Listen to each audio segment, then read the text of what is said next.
विनय वर्मा कुंडली रहस्य चैनल से। दोस्तों, आज का मेरा चर्चा वैवाहिक जीवन में कष्ट को लेकर है। वैवाहिक जीवन में कष्ट चंद्रमा को लेकर कैसे आता है, आज इसी पे मेरा विचार है। चंद्रमा जो नीच का होता है, जो नीचता दिखाता है, ऐसा क्यों होता है? क्योंकि चंद्रमा मन का कारक है और मन ही अगर शांत न हो तो स्वाभाविक रूप से कष्ट बढ़ जाते हैं।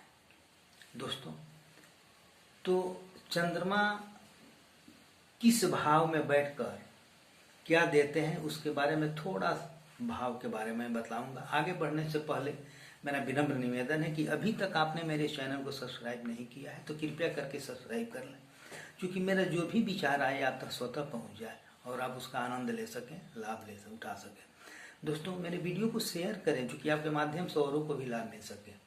लाइक करना नहीं भूलें। चलिए आगे बढ़ते हैं और बात करते हैं इस चंद्रमा के उन भाव को जिसके चलते वैवाहिक जीवन अशांत हो जाता है।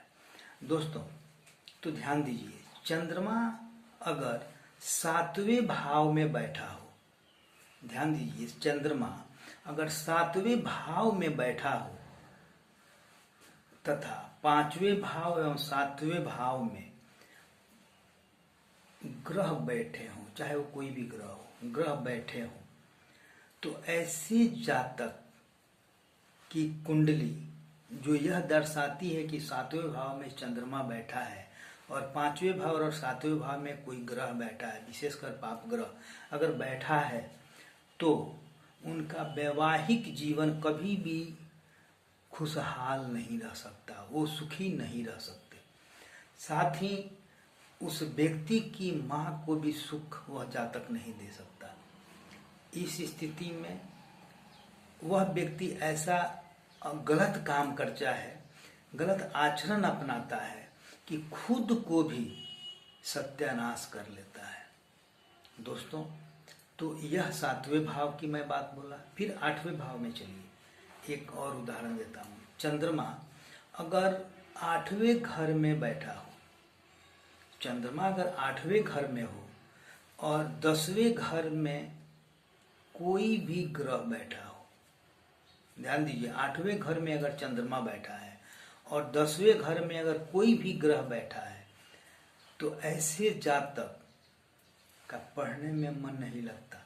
यह वैसे ही जातक होते हैं जो पढ़ने के लिए घर से तो निकलते हैं पर उनका मार्ग कहीं और चला जाता है। वो पढ़ाई पे ध्यान नहीं देते, वह अपने सर्किल में कुछ ऐसे गलत काम करते हैं, खाने पीने का काम करते हैं, दारू पीने का काम करते हैं जो उनको बर्बाद करता है। साथ ही वह रात में अपने दोस्तों के साथ दारू पीने के लिए बाहर निकल जाते हैं और किसी हादसे का शिकार हो जाते हैं। यह वैसे ही लोग होते हैं, वैसे ही जातक होते हैं जो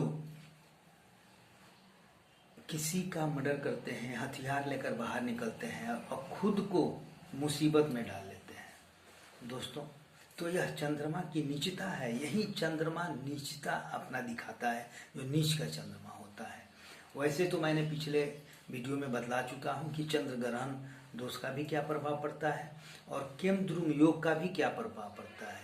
तो जब भी चंद्रमा इस तरह का स्थिति बनाता है तो वह शुभ संकेत नहीं देता है।